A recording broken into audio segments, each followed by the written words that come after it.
皆さんこんにちは。台湾生活34年目の日本人ゆきです。今日は台南の海辺の町安平に来ております。さて今日の質問はこちらです。この質問にはですね、迷いなき答えがあります。海外生活で一番大切なのはもちろん友達です。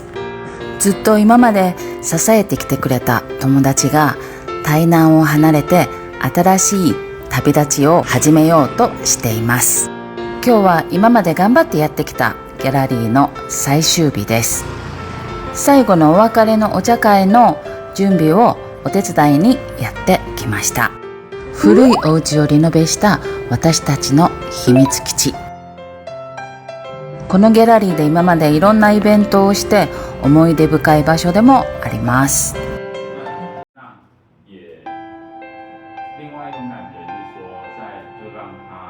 空间结束之后，可能也许未来会换另外一种方式跟大家见面，这样。